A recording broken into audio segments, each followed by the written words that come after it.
कांग्रेस सजग नहीं हुई। अंदरूनी कलह जो निकल करके सामने आ रही थी, एकजुटता की कमी जो निकल करके सामने आ रही थी, उस पर वर्कआउट करने की कोशिश नहीं की। कांग्रेस अपनी गलतियों से सीखने की कोशिश नहीं कर रही है। शायद यही वजह कि एक के बाद एक चुनाव हारती हुई नजर आ रही है। न सिर्फ हरियाणा में बल्कि अन्य राज्यों में भी प्रदर्शन कुछ इसी तरह का है। बिल्कुल प्रगति, देखिए कांग्रेस के लिए अब क्या है, मेरे को लगता है प्रदेश अध्यक्ष बदले जाएंगे, अब बड़े नेताओं उनके हाथ से बागडोर, मेरे को अब लड़ने लायक भी नहीं बचा ना। मेरे को लगता है 4.5 साल पड़े हैं, अब आप घूमते रहो, गाड़ियां उठाए के लोगों को कुछ करो। अब मेरे को लगता है चुनाव, जब भी अगले चुनाव होंगे, और वैसे भी परिसीमन से चुनाव होने विधानसभा के, मैं आपको बता दूं तो बहुत सारी सीटें बढ़ जाएंगी।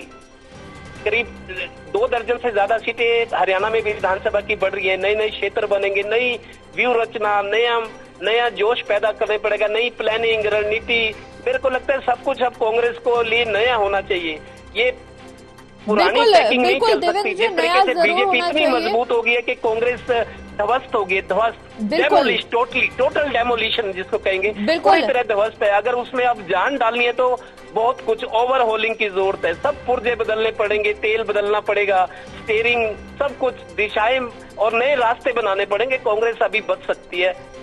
बिल्कुल ये रेनोवेशन की जरूरत जरूर है कांग्रेस को, लेकिन अब इस रेनोवेशन में कितना समय लगेगा ये भी एक बड़ा सवाल बना हुआ है देवेंद्र जी, क्योंकि जिस तरह से कांग्रेस को रेनोवेट करने में अपने आप को समय लगेगा, पूरी तरह से जीर्णोद्धार कांग्रेस का करना पड़ेगा। जैसे कि आपने भी जिक्र किया कि ऑयलिंग की जरूरत है, सब कुछ नए तरीके से नए स्तर पे करना होगा। लेकिन वाकई अगर कांग्रेस अभी से अगर इस जहमत को उठाती है कि नया तरीका अपनाना पड़ेगा, रेनोवेशन करना पड़ेगा पार्टी का, और जब तक ये रेनोवेशन संपन्न हो पाएगा, क्या ये नहीं लगता कि बीजेपी अपनी पैठ इतनी मजबूत कर चुकी होगी कि कांग्रेस के लिए बड़ी चुनौती होगी वापस से सत्ता में आने के लिए, न सिर्फ सत्ता में आने के लिए बल्कि जनता में अपना विश्वास कायम करने के लिए?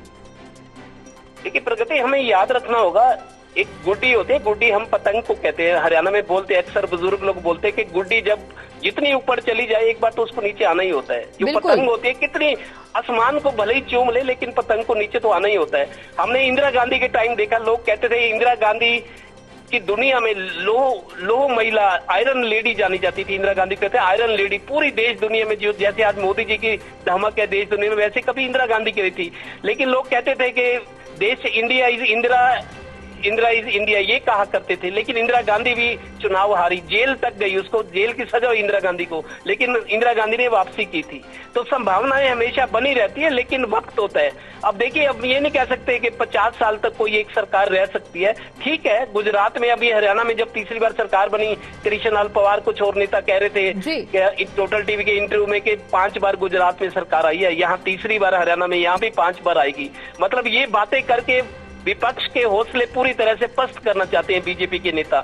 लेकिन एक वक्त होता है, वक्त का इंतजार करना चाहिए, लेकिन अपनी तरफ से कर्म करना चाहिए, अपनी गलतियों को सुधारना चाहिए, सीख लेनी चाहिए, मिल बैठकर यूनिटी होनी चाहिए। अपनी पॉपुलरिटी है, अपने जो जड़ें हैं, वो जड़ें कहाँ से खोखली हुई है, उन जड़ों को फिर से सींचना होगा। तो बिल्कुल, जड़ों को मजबूत करने की बेहतरीन जरूरत यहाँ पर कांग्रेस को है, और पुरजोर कोशिश एक बार फिर से करनी पड़ेगी। शायद तभी कांग्रेस के लिए वापस से सत्ता में आना और जनता के बीच में अपना विश्वास कायम करना संभव हो पाएगा।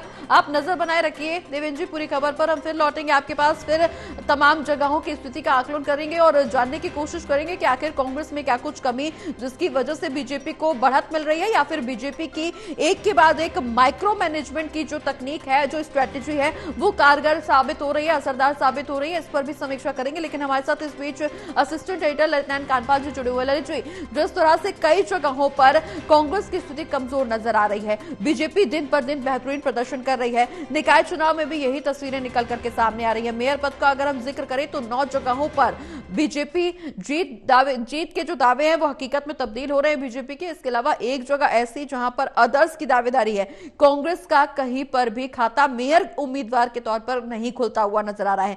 कांग्रेस को अब आत्ममंथन की, आत्मसमीक्षा की, आत्मविश्लेषण की बहुत ज्यादा जरूरत।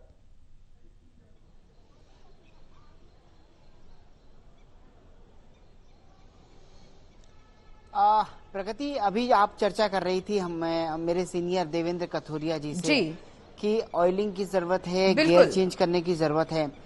लेकिन सवाल यह है कि कांग्रेस पार्टी को लेकर जितनी चिंता हम लोग बार बार जता रहे हैं, क्या क्या कांग्रेस पार्टी में वास्तव इस बात को लेकर मंथन होता है? बिल्कुल बिल्कुल। अगर देखा जाए तो पिछले 1 साल में 3 चुनाव हो चुके हैं।